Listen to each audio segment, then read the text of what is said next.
for sex with a fee with women available on the brothel website. They contacted a phone number associated with the brothel website ending in 5147, known as the brothel phone.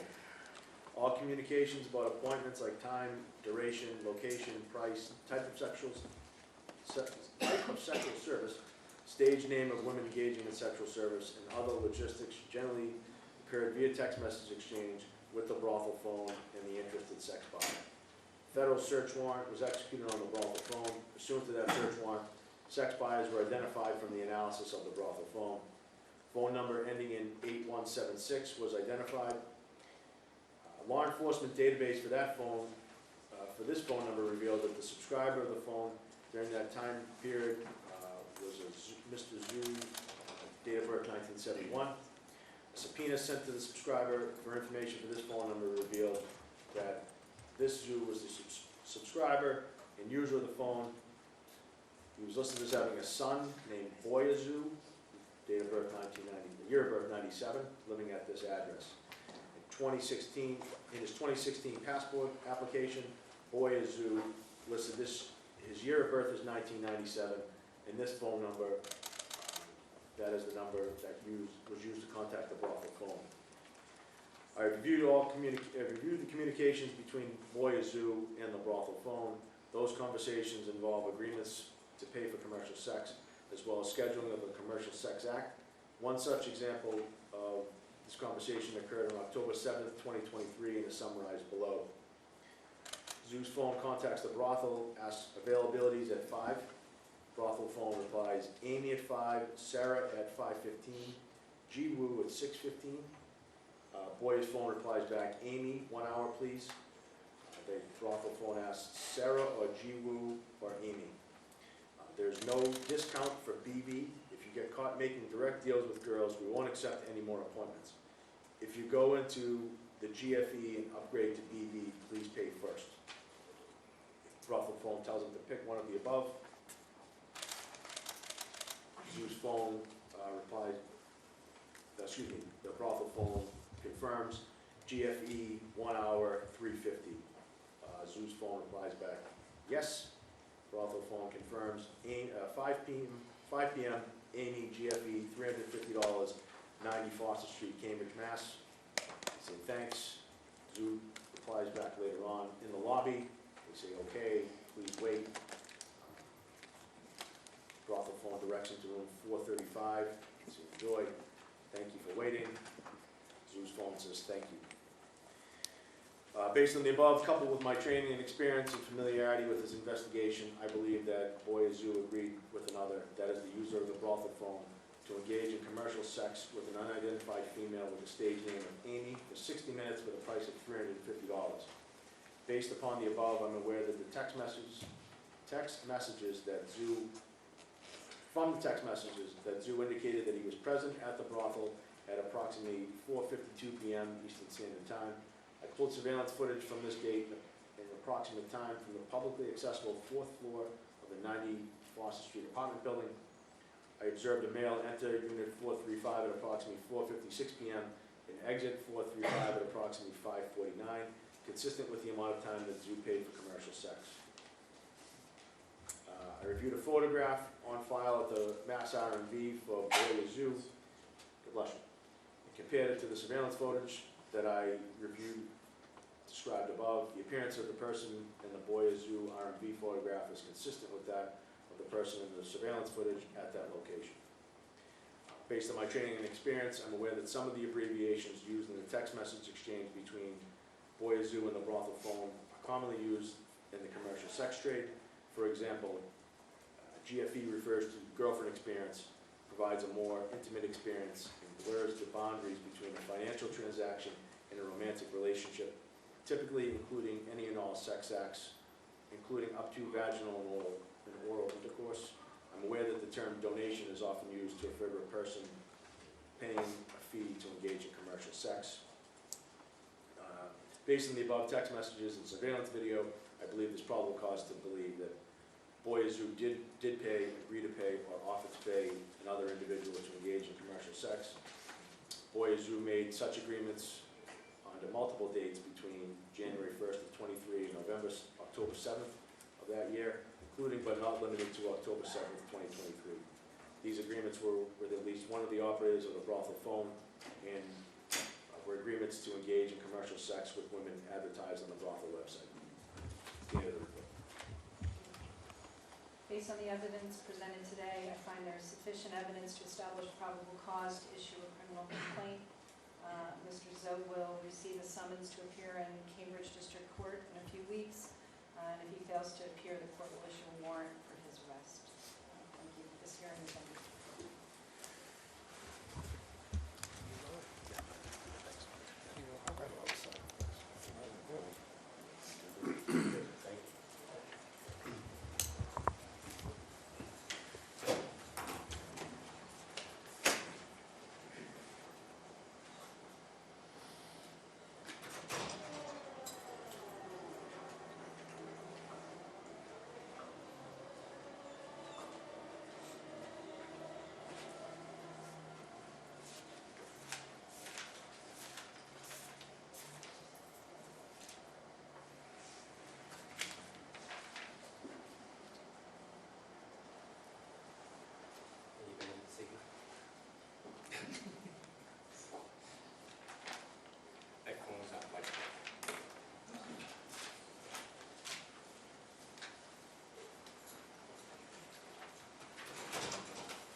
user of the brothel phone to engage in commercial sex with an unknown female with the stage name of H.E. for 1 hour for the price of $340. Based upon the above, I'm aware that from text messages that Laava indicated he was present at the brothel phone at 5:58 p.m. Eastern Standard Time. He was given a unit number, that's room 109 at 5:59. I pulled surveillance footage of this for this date in approximate time from the publicly accessible first floor at 90 Foster Street apartment building in Cambridge. I observed a male enter room 109 at 5:59 p.m. and exit room 109 at approximately 6:53 p.m., consistent with the amount of time Laava paid for commercial sex. I reviewed a copy of the photograph on file at the Mass RMV for David Laava, compared it to surveillance footage that I reviewed described above. I believe that the Laava RMV photo and the surveillance footage appears to depict the same person. Based on my training and experience, I'm aware that some of the abbreviations used in the above text message exchange between Laava and the brothel phone are commonly used in the commercial sex trade. For example, GFE refers to girlfriend experience, provides a more intimate experience and blurs the boundaries between a financial transaction and a romantic relationship, typically including any and all sex acts, including up to vaginal and oral intercourse. I'm aware that the term donation is often used to refer to a person paying a fee to engage in commercial sex. Based on the above text messages and surveillance video, I believe there's probable cause to believe that Laava did pay, agree to pay, or offer to pay another individual to engage in a commercial sex act. Laava made such agreements on multiple dates between January 1st and November 5th of 2023, including but not limited to August 10th and 11th, 2023, to engage in commercial sex acts on August 11th. These agreements were with at least one of the operators of the brothel phone and were agreements to engage in commercial sex with women advertised on the brothel website. That's the end of the report. Thank you. Good morning, Madam Clerk. Good morning. Mr. Laava is not present, and he apologizes for his decision to decline the invitation to be here or his obligation to be here. As you know, Madam Clerk, you do have a great deal of discretion here, and that discretion was actually in the Supreme Judicial Court case, Trustees of Boston University versus Clerk Magistrate. They upheld your discretion, and I would ask you to exercise your discretion on behalf of Mr. Laava. In this case, Madam Clerk, as you may be aware, it was investigated by the U.S. Attorney's Office, and based on at least one website posting by the U.S. Attorney's Office, 2,800 contacts were obtained from Mr. Lee's phone. So of the 2,800 contacts, only 28 individuals are being accused formally of this offense, and the police, and this is no criticism of them, not at all, they have exercised their discretion and limited the applications for criminal complaint against only those people who had in excess of 400 text message type contacts with the so-called brothel. So not everybody is going to be exposed here criminally. Not everybody here is going to be prosecuted. Not everybody here is going to be penalized. So it's just a very small number of people that are at risk here. And my client is not one of the individuals, Madam Clerk, that anybody in the media is going to be interested in. He's a software engineer, doesn't hold any government clearances. He was, up until this, well, technically he's still married, but because of the allegations in this case, his marriage has fallen apart. He's in the process of getting divorced. He has done, and I've resolved a couple of these prostitution-type cases in the past. Usually what's required is an individual participate in the 4-hour prostitution prevention class. My client has already completed that class, and I have a copy of the certificate if you would like to see it, Madam Clerk. Is he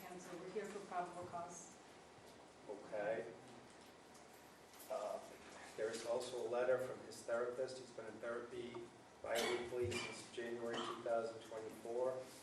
And I have a letter that explains the therapist's interactions with Mr. Laava and provides the court with a little bit of a better understanding of perhaps why he made the decisions that he did. Would the court be interested in a letter from Ms. Vargas? Again, counsel, I appreciate your zealous advocacy for your client. I told you at the beginning of this hearing, I was not inclined to hear testimony since your client was noticed to appear today and you failed to appear. I've extended some courtesy to you to make a few comments. If you would like that to become part of the record, which it may become part of the record, I believe that the probable cause is there to issue this complaint. I'd be happy to take that, but again, that's your call. I appreciate everything that you said about your client, and if you would like to say a little more on the record, you're welcome to. Out of all the aspects of my job, the discretion that I am afforded in show cause hearings to weed out cases that should not be in the criminal justice system is something that I am most honored and proud of. However, if there is probable cause in a case, I will not continue it, which is the beauty of show cause hearings. In some cases, being able to continue a hearing, but I will not continue it without the consent of the complainant and or a victim that is involved in the case. Mr. Prosecutor, would you be willing to leave this case open for a period of time? No, we would not. So I am finding probable cause in this case. Is there anything else you would like to say on the record? I feel obligated to mention that he did 72 hours of volunteer work, and I don't really have anything else to add, Madam Clerk. Okay. You've always been very fair to me, and I appreciate it. Absolutely. Based on the evidence presented today, I find that there is sufficient evidence to establish probable cause to issue a criminal complaint in this case. Counselor, your client needs to appear in Cambridge District Court in a few weeks. Do you wish that summons be sent to your address and your address only? That would be perfect. Okay. And you will advise him that if he does not appear on that date, a warrant will issue for his arrest. I will do that. Thank you very much. Thank you, Madam Clerk. Thank you for your time. This hearing is completed.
Docket number 2352, AC 2320. Council, approach, please. Please. Counsel, sir.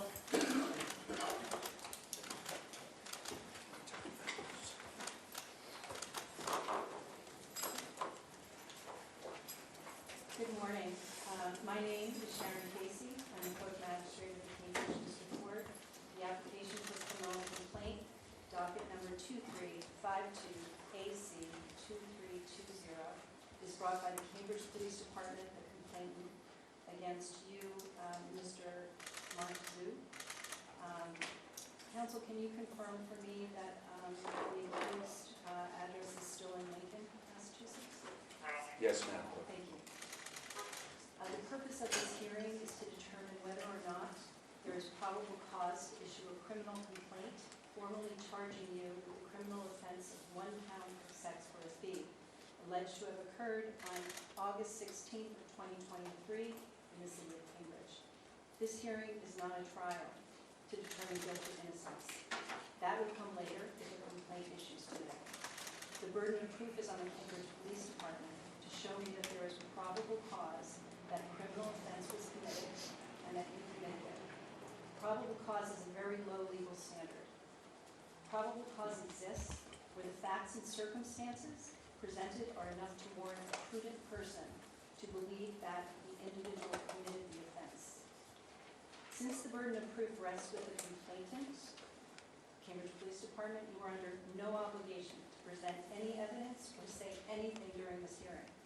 So if you choose not to say anything, I would not hold that against you, as I'm sure your very able counsel has explained to you. Please note, however, that if you do choose to speak today, that you should understand these proceedings are being recorded, and there's a possibility that something that you say might be used against you at a later time. Either you show that you admitted something or you testify differently today than at trial. As for the process, I'm going to hear from the complainant first, and then I will hear from your attorney and or you. And I will give you the same opportunity to testify and present any evidence that you want me to hear. Last thing, neither party can interrupt each other during the course of the hearing. Each side will have a full and fair opportunity to present any relevant probable cause evidence that they want me to consider. At the conclusion of all the evidence, I will make a decision based on the facts that I hear. If I could swear everybody in. Do you swear to tell the truth, the whole truth, and nothing but the truth, so help me God? Yes, I do. Thank you. Complainant, I've read your application in its entirety, so please present. Morning, Lieutenant Cabral from Cambridge Police. Read from a report written by Cambridge Police Detective Colazzo. From at least July 2020 until November 2023, I, in my capacity as a task force officer and other members of the Homeland Security Investigations, identified multiple residences operating as brothels in Cambridge and Watertown. These locations included, but were not limited to, 90 Fawcett Street in Cambridge, Mass. Units 109, 435, and 530. I'm aware that women were advertised on BostonTop10.com, which is the brothel website. When sex buyers were interested in engaging in sex for a fee with women available on the brothel website, they contacted a phone number associated with the brothel website, which ends in 5147, known as the brothel phone. All communications about appointments like time, duration, location, price, type of sexual service, stage name of the women engaging in sexual service, and other logistics generally occurred via text message exchange with the brothel phone and the interested sex buyer. A federal search warrant was executed on the brothel phone. Pursuant to that search warrant, sex buyers were identified from the analysis of the brothel phone. A phone number ending in 8161 was identified. A law enforcement database search for that phone number revealed the subscriber of this phone number during that time period was Key Zhu, date of birth, year of birth 1959. Zhu had a son listed as Mark Zhu, date of birth, year of birth 1996. Mark Zhu has listed a residential address in the RMV in Lincoln, Mass. An examination of the brothel phone revealed that Mark Zhu texted his image and likeness to the brothel phone from this phone number in order to undergo the verification process, which would allow him to engage in commercial sex with women at the brothel locations. He also identified himself in text messages as Mark. A subpoena sent for the subscriber information for this phone number revealed Kizu, who I believe to be Mark's father, as the listed subscriber for this phone number. I have reviewed the communications between Mark Zhu and the brothel phone. Those conversations include agreements to pay for commercial sex, as well as the scheduling of a commercial sex act. One such example of a conversation occurred on August 16th, 2023, and is summarized below. Zhu's phone texts the brothel phone, "Hi, does Rainbow have any availability tonight?" Brothel phone replies back, 8 p.m. available. Zhu's phone, "Perfect. Can I book her for 2 hours?" Brothel phone, "Donations for candy or Rainbow, only GFE services, no BB services. Do not share with her that we are offering extra services." They give some prices for the services. It says, "Please pick one of the above. Thank you." The brothel phone confirms GFE 2 hours, $640. Zhu's phone says, "Is there anyone free tonight offering BB? If not, 2 hours with Rainbow is fine." Brothel replies back, 8 p.m. Ari offered BB. Zhu's phone says, "That's perfect. I'll do that, excuse me. 8 p.m. Ari, BB, 2 hours, $840, 90 Foster Street, Cambridge." Zhu's phone says, "Great, thank you." Later on, he says, "Hi, I just arrived at the front door." Brothel replies, "Okay, open." Zhu says, "Great, thanks." Brothel phone asks if he's in. Zhu phone replies back in. They said, "Okay, 1 minute." Direct him to room 435. Enjoy. Zhu says, "Great, thanks." Based on the above, coupled with my training and experience and familiarity with this investigation, I believe that Mark Zhu agreed with another, that is the user of the brothel phone, to engage in commercial sex with an unidentified female with the stage name of Ari for 2 hours for the price of $840. Based on the above, I'm aware from the text messages that Mark Zhu indicated he was present at the brothel at 7:58 p.m. Eastern Standard Time. I pulled surveillance footage from this date in approximate time from the publicly accessible 4th floor of 90 Foster Street apartment building in Cambridge. I observed the male enter Unit 435 at approximately 8:02 p.m. and exit Unit 435 at approximately 9:53, consistent with the amount of time that Mark Zhu paid for commercial sex. I reviewed a copy of the photograph on file of the Mass RMV for Mark Zhu, compared it to the surveillance footage that I reviewed described above. The appearance of the person in the Mark Zhu RMV photograph is consistent with that of the person in the surveillance footage at the brothel location. Based on my training and experience, I'm aware that some of the abbreviations used in the above text messages exchanged between Mark Zhu and the brothel phone are commonly used in the commercial sex trade. For example, BB means bareback or sex without a condom. I'm aware that the term donation is often used to refer to a person paying a fee to engage in commercial sex. Based on the above text messages and surveillance video, I believe that there's probable cause to believe that Mark Zhu did pay, agree to pay, or offer to pay another individual to engage in a commercial sex act. Mark Zhu made such agreements on multiple dates between January 1st, 2022 and October of 2023, including but not limited to August 16th, 2023. These agreements were with at least one of the operators of the brothel phone and were agreements to engage in commercial sex with women advertised on the brothel website. That's the end of the report. Counsel? Thank you, Madam Magistrate. Stephen Goen representing the accused. As an initial matter, the detective or officer never identified this particular accused as being the person spoken about in the report. As a result, I would ask you either as a matter of a motion to dismiss and or a lack of probable cause that this particular accused, there hasn't been evidence that that's the person discussed in the report. I sat in on your prior hearings, and I know everybody's different.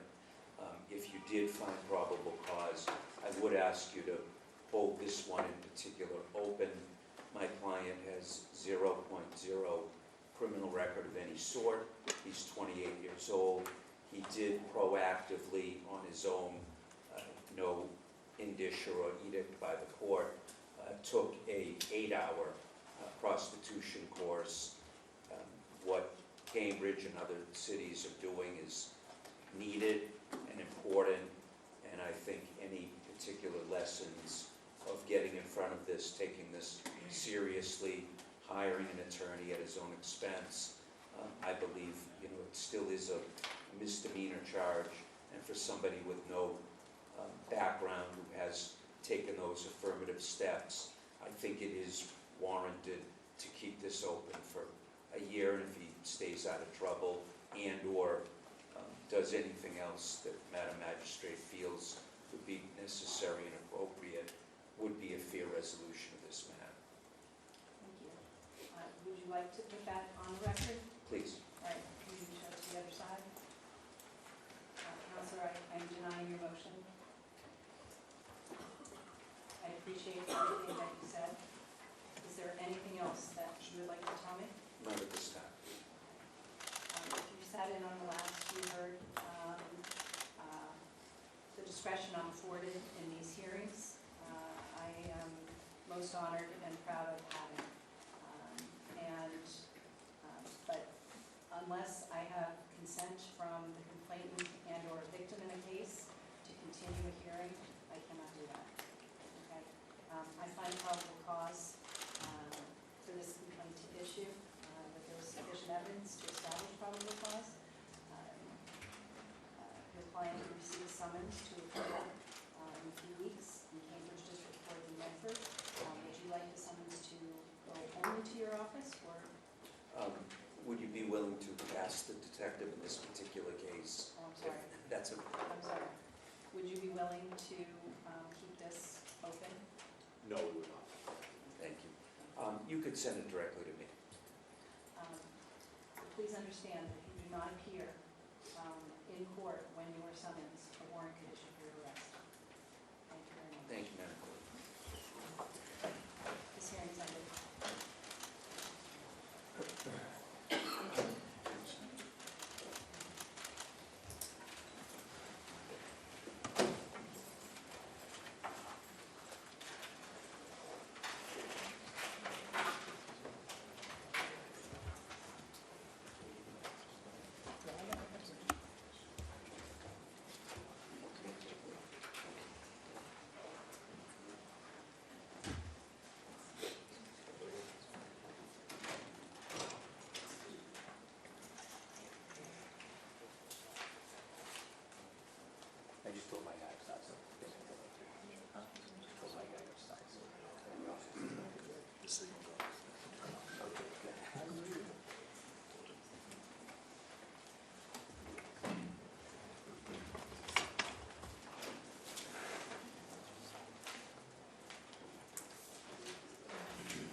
Docket number 2352, AC 2338.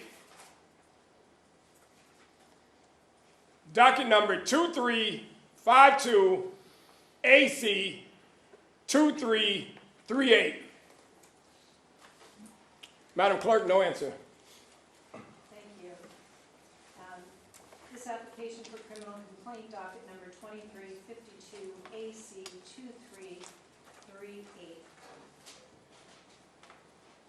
Oh, wait, I'm sorry, let me, is that wrong?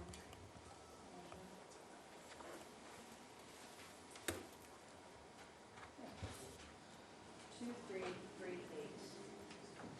Yes. Is brought by the Cambridge Police, the complainant against Jason Hahn of Concord. Mr. Prosecutor, do I understand that there was a communication this morning with your office? Last night, yes. Okay. And communication was? Mr. Hahn's attorney indicated that he was going to concede the probable cause. Okay. So the accused has failed to appear. I understand that you received notice that they were not going to be appearing today. My office did not receive notice. So I am going to hear from you. I would like to hear, I've read the complaint application in its entirety, but I would like to hear from you. Okay. Do you swear that the information that you are going to testify to is true to the best of your knowledge and pertains upon the Yes, God? yes, I do. Lieutenant Jared Cabral, Cambridge Police, reading from a Cambridge Police report written by Cambridge Police Detective Colazzo from at least July 2020 until November 23. In my capacity as a task force officer and other members of Homeland Security investigations identified multiple residences operating as brothels in Cambridge and Watertown. These locations included but were not limited to 90 Fawcett Street, Cambridge, Mass. Units 109, 435, and 530. I'm aware that women were advertised on BostonTop10.com, which is the brothel website. When buyers were interested in engaging in sex for a fee with women available on the brothel website, they contacted a phone number associated with the brothel website, which ends in 5147, known as the brothel phone. All communications about appointments like time, duration, location, price, type of sexual service, stage name of women engaging in sexual service, and other logistics generally occurred via text message exchange with the women, with the brothel phone and the interested sex buyer. Federal search warrant was executed on the brothel phone. Pursuant to that search warrant, sex buyers were identified from the analysis of the brothel phone. Phone number ending in 0198 is identified. A law enforcement database search for this phone number revealed that the user of this phone number during that time was Jason Hahn, year of birth 1995. This phone number was also linked to Hahn's passport application. Subscriber information for the phone number is listed to Jason Hahn of Concord, Mass. I reviewed the communications between Hahn and the brothel phone. Those conversations involve agreements to pay for commercial sex, as well as the scheduling of a commercial sex act. One example of such conversation occurred on August 10th, 23, and is summarized below. Hahn's phone text, who is available today? Brothel phone replies back, Sarah, Luca, H.E., and Candy. Hahn's phone replies, any chance H.E. is in Cambridge? Brothel phone says, she is. I'm curious, Hahn's phone says, I'm curious, is H.E. available at 6:15 p.m. in Cambridge? Brothel phone asks for 1 hour, 6 p.m. available. Hahn's phone says, okay, I'll take it. Brothel phone says 6 p.m. H.E. GFE, 1 hour, 340. Hahn says yes. Skipping ahead.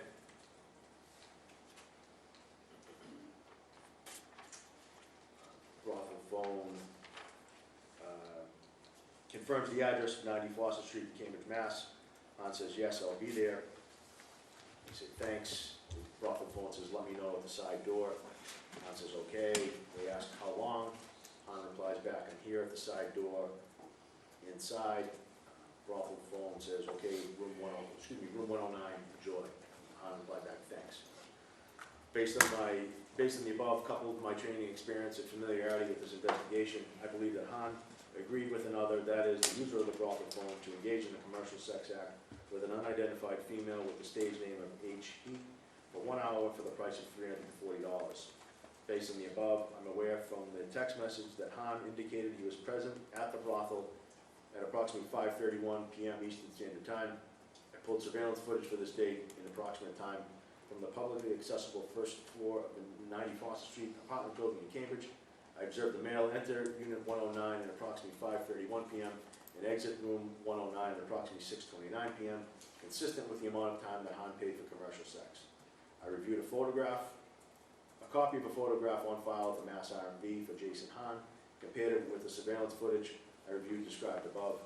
The appearance of that person in the Han RMV photograph is consistent with that of a person in the surveillance footage at the brothel location.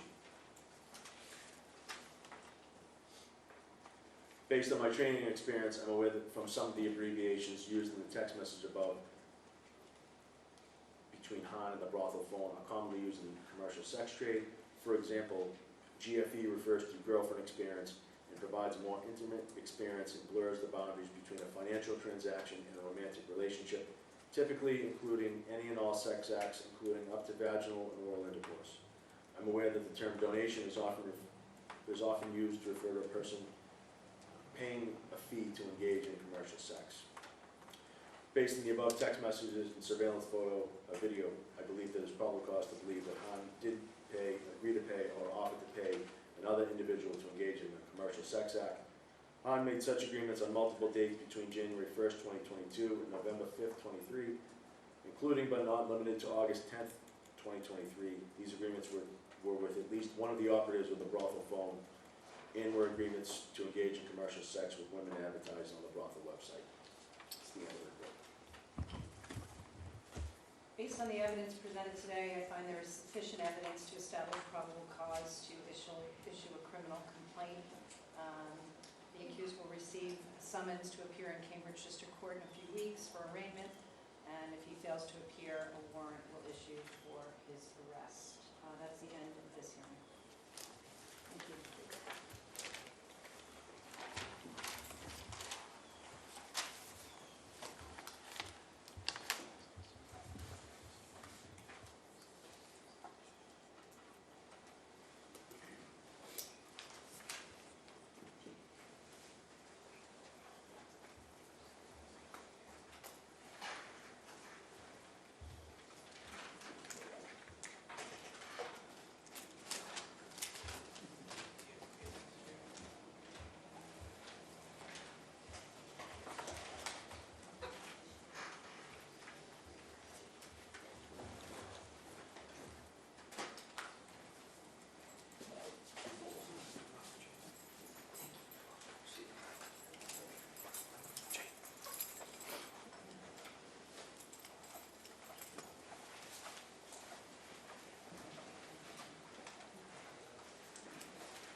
Counsel.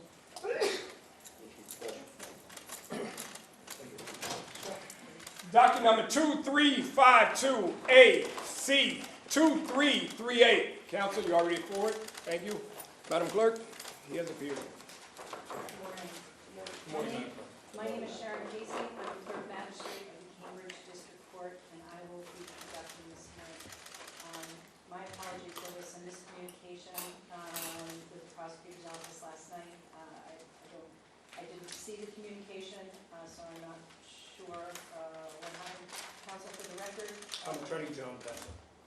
John Pensa, okay, Yes. I see your notice of appearance. Thank you. My apologies for any miscommunication. No problem. And Madam Clerk, I did send a submission ahead of time to your office. I just wanted to, and I also provided it to the police prosecutor by email. I just wanted to ensure that it was received. Okay, so the prosecutor, I did not receive anything, but, I do have an extra copy for you, Madam Clerk. yes, it is. Is that something that you want on the record? It is, yes. Okay, and you provided a copy to the prosecutors? Absolutely. Okay. Yeah. Thank you. Thank you very much. This application for criminal complaint, docket number 2352 AC 2338, is brought by the Cambridge Police Department, the complainant, against you, Mr. Jason Hahn of Concord, Mass. Counsel, can you confirm for me that the address that appears in the application is still the current address? Yes, I believe so. Thank you very much. The purpose of this hearing is to determine whether or not there is probable cause to issue a criminal complaint, formally charging you with a criminal offense of 1 count of sex for a fee, alleged to have occurred on August 10th, 2023 in the city of Cambridge. This hearing is not a trial to determine guilt or innocence. That will come later if the complainant wishes. The burden of proof is on the Cambridge Police Department to show me that there is probable cause that a criminal offense was committed and that you committed it.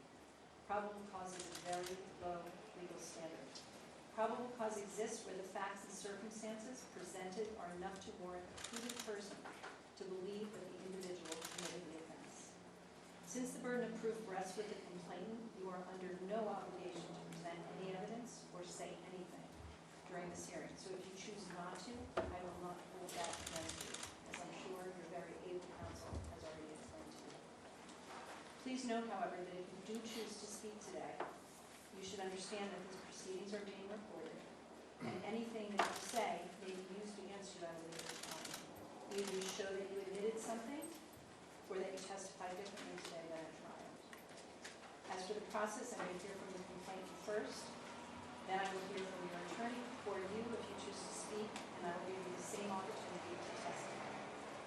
However, any parties have any evidence they'd like me to consider, it must be shown to the other side. I believe that you presented both of us with a copy of the court. In advance. Thank you, Madam Clerk. Thank you. Last thing, neither party may interrupt each other during the course of this hearing. Each side will have a full and fair opportunity to present any relevant probable cause evidence that they want me to consider, and at the conclusion of all the evidence, I will make a decision based on the facts that I hear today. Before I begin, I'd like to swear in all the parties. Do you swear to tell the truth, the whole truth, and nothing but the truth, so help you God? Yes, I do. Thank you very much. I have read your application in its entirety, but please tell me about it. Okay. Lieutenant Jared Cabral, Cambridge Police. Reading from a Cambridge Police report written by Detective Colazzo from at least July 2020 until November 23 in my capacity as a task force officer. And other members of the Homeland Security Investigations identified multiple residences operating as brothels in Cambridge and Watertown. Those locations included but were not limited to 90 Foster Street, Cambridge, Mass., units 109, 435, and 530. I'm aware that women were advertised on BostonTop10.com, the brothel website. When sex buyers were interested in engaging in sex for a fee with women available on the brothel website, they contacted a phone number associated with the brothel website ending in 5147, known as the brothel phone. The communications about appointments, like time, duration, location, price, type of sexual service, stage name of women engaging in sexual service, and other logistics generally occurred via text message exchange with the brothel phone and the interested sex buyer. A federal search warrant was executed on the brothel phone. Pursuant to that search warrant, sex buyers were identified from the analysis of the brothel phone. A phone number ending in 0198 was identified. A law enforcement database search for this phone number revealed that the user of this phone during that time period was Jason Hahn, year of birth 1995. This phone number was also linked to Hahn's passport application. Subscriber information for this phone number is listed to Jason Hahn of Concord. I've reviewed the communications between Hahn and the brothel phone. These conversations involve agreements to pay for commercial sex, as well as the scheduling of the Commercial Sex Act. One example of such conversations occurred on October 10th, 2023, and is summarized below. Hahn's phone texts the brothel phone, who is available today. Brothel phone replies back, Sarah, Luca, H.E., and Candy.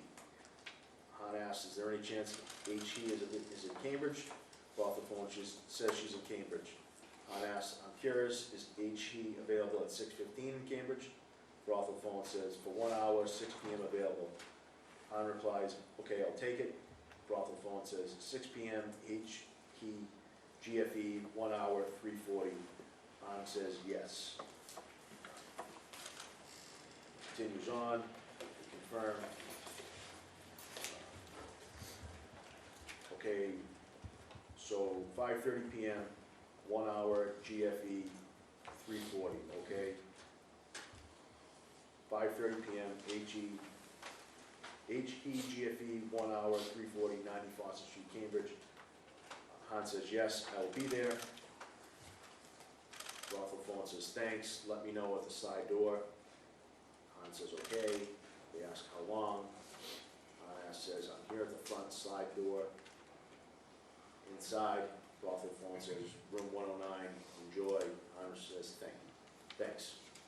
Based on the above, coupled with my training and experience and familiarity with this investigation, I believe that Hahn agreed with another, that is, the user of the brothel phone, to engage in commercial sex with an unidentified female with the stage name of H.E.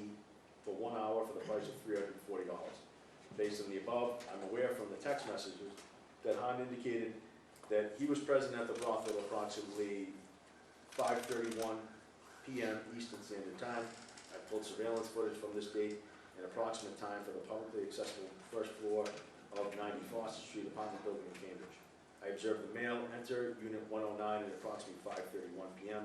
and exit room 109 at approximately 6:29 p.m., consistent with the amount of time that Hahn paid for commercial sex. I reviewed a copy of the photograph on file at the Mass R&D for Jason Hahn and compared it to the surveillance footage that I reviewed described above. The appearance of the person in the Hahn R&B photograph is consistent with that of a person in the surveillance footage at the brothel location. Based on my training and experience, I'm aware that some of the abbreviations used in the above text message exchange between Hahn and the brothel phone are commonly used in the commercial sex trade. For example, GFE refers to girlfriend experience and provides a more intimate experience and blurs the boundaries between a financial transaction and a romantic relationship, typically including any and all sex acts, including up to vaginal and oral intercourse. I'm aware that the term donation is often referred to as a person paying a fee to engage in commercial sex.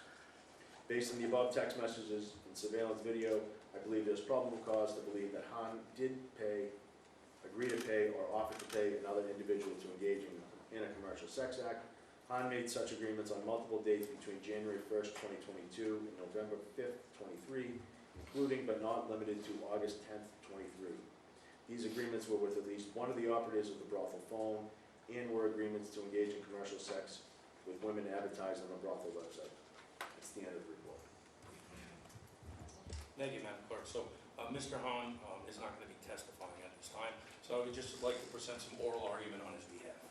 So, based on the reading of the police report, it's fair to say that probable cause exists. I'm sure probable cause exists for all of the people who have been summoned in here to come in here today. And I can't with a straight face argue that probable cause doesn't exist, because it does. If you look at the facts, it's outlined in the police report. But what I can tell you is some information about Mr. Hahn and why I think that this court should make an exception for him in this particular circumstance. He sits before you today, he's a young man, 29 years old, has no criminal history whatsoever in the Commonwealth of Massachusetts or any other state. He was raised in Concord, Massachusetts, graduated from high school there in 2014, went on to the Mass College of Pharmacy and Health Sciences, where he obtained his Bachelor's of Science degree in radiology and his radiologic technologist license. He's currently employed at Brigham and Women's Hospital as an interventional radiology technologist. He's been there for almost 4 years. He works with an incredible team. He's CPR certified. He was nominated for the Lynn Johnson Award, which essentially in some describes him as being calm under pressure, dedicated to teaching others, being prepared, and mentoring his peers. He is an exquisite employee there. He comes from a good family. His mother raised him as a single mom from the age of 14. His sister he basically took on the role as a father figure for her when his father left when he was 14 years old. In his personal time, and I've indicated in the submission, he volunteers his time at the Greater Boston Food Bank. He's put in at least 28 hours there since the beginning of this year. He was the chairman for the College Against Cancer Relay for Life for approximately 2 years, and he's given a ton back to this community. No substance abuse issues, no mental health issues, just an upstanding citizen. I want to talk about his relationship status, and I'm not trying to make this a justification or excuse for any behavior that's outlined in this report. But this is not a situation where he's married, he has kids, he's living in a home that potentially these types of behaviors would cause a divorce. He's not in a relationship, he's not living with a girlfriend, he didn't cheat on anybody. Like I said, I'm not trying to make any excuses, but if you read the statements of support, he's had nothing but normal relationships throughout his life.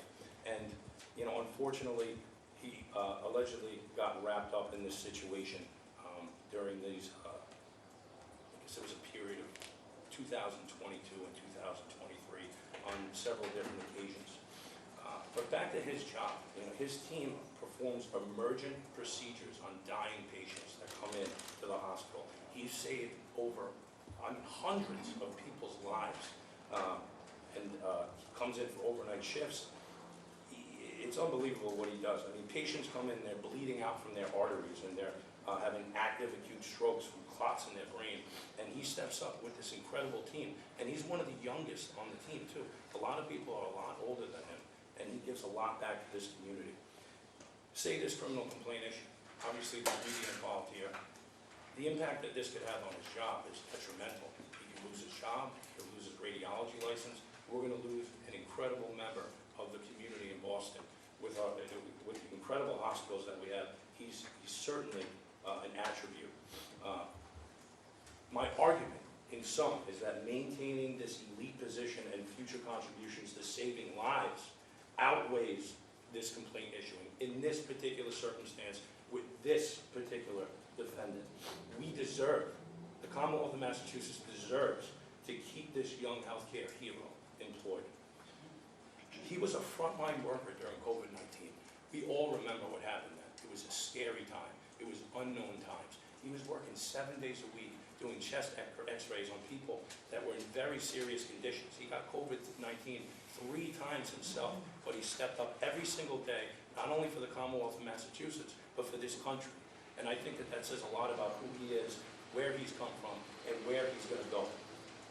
His statements talk about his personality, his energy, his skills that he brings to the workplace. It's just absolutely incredible.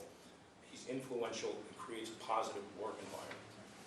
For those reasons, I ask you to deny the application for criminal complaint, or alternatively, give him an opportunity to give more back to the community. Hold this open for a year, have him do 100 hours of community service, and assuming he remains out of trouble and he completes that community service, then deny the complaint at that time.